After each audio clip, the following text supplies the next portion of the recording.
BPF हानजानि थाखाय मोनसे गोजोनथाव खौरां।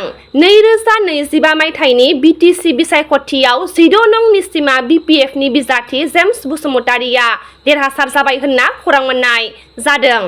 मख'नो गोनांदि BPF हानजानि बिजाथि जेम्स बसुमतारिया UPPL हानजानि रनजित बसुमतारि बिथांखौ फेजेननो हाबाय आरो बिथाङा देरहासार जानो हाबाय होनना खौरां मोननाय जादों।